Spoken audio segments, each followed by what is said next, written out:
By the third morning, the floorboard and I had reached an understanding. Not an agreement, an understanding. I avoided it. It betrayed me anyway. We both accepted this as part of the relationship. I checked the time, 6:38, and made a mental note that if I left now, I'd reach the cafe at exactly the right moment.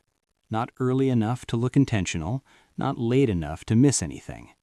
This was coincidence. I was very good at coincidence. I stepped carefully out the door. The floorboards squeaked. I closed my eyes. We talked about this. It squeaked again, quieter this time, like it was mocking me. The hallway was empty, which was fine. I walked to the elevator and waited, hands in my pockets, posture relaxed in a way that was definitely convincing and not practiced. Downstairs, the rain had eased into something polite. The sidewalk glistened like it was still thinking about it. The cafe was already half full when I got there. The barista nodded at me like we were colleagues. I ordered my coffee and took my place by the pickup counter.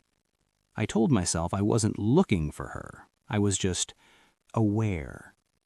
June arrived a few minutes later. I noticed immediately, which I told myself was normal because she had a presence and also because I'd already clocked the door twice since arriving. She spotted me at the same time and smiled, not surprised exactly, but warm, like this was something that had happened before and gone well. "Morning," she said. "Morning," I said. "You're right on time. And so are you." We stood there with our coffees, the cafe noise filling the gaps. "Early shift again?" I asked. She nodded. "Last one this week." "That's good." "Yeah," she said. "I'm looking forward to sleeping in." "Same," I said, even though my sleep schedule was a suggestion at best. There was a pause. Not awkward, just open. This was usually the part where people said things, where momentum either built or stalled. I took a sip of my coffee instead. June glanced at me, then away, like she was considering something and setting it aside.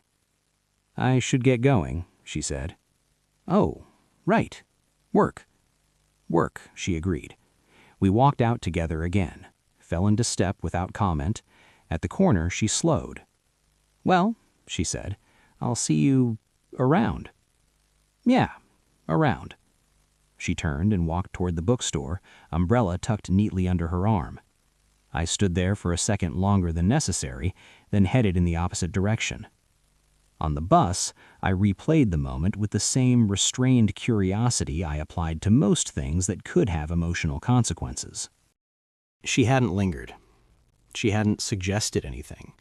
She hadn't done the thing where someone keeps talking because they're hoping you'll ask them to stay, which meant she was friendly, comfortable, not interested in more.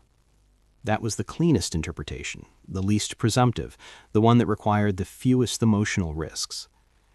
At work, Theo caught me staring at my screen without typing. "You're doing the thing again," he said. "What thing?" "The thing where you look like you're thinking about something that isn't spreadsheets." "I can multitask," I said. "You were just scrolling," he said, "without moving the mouse."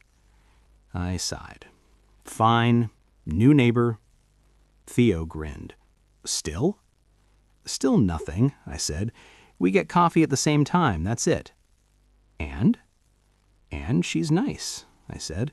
"But if she wanted more, she'd say so." Theo nodded approvingly. "Exactly.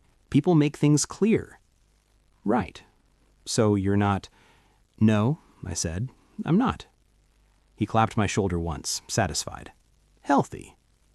I turned back to my screen and worked for the rest of the day with the pleasant sense of having resolved something. That evening, I heard voices in the hallway.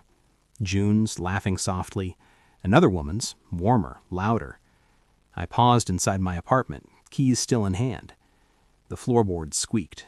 I didn't move. Through the door, I heard June say, "No, I'm serious. He's just nice." Another voice responded, too quiet to catch the words, but clear in tone. June laughed again. I know. I stepped back, farther into the apartment, like the sound might see me if I stayed too close. Nice, I thought. That was fine. I could be nice. Nice didn't require expectations.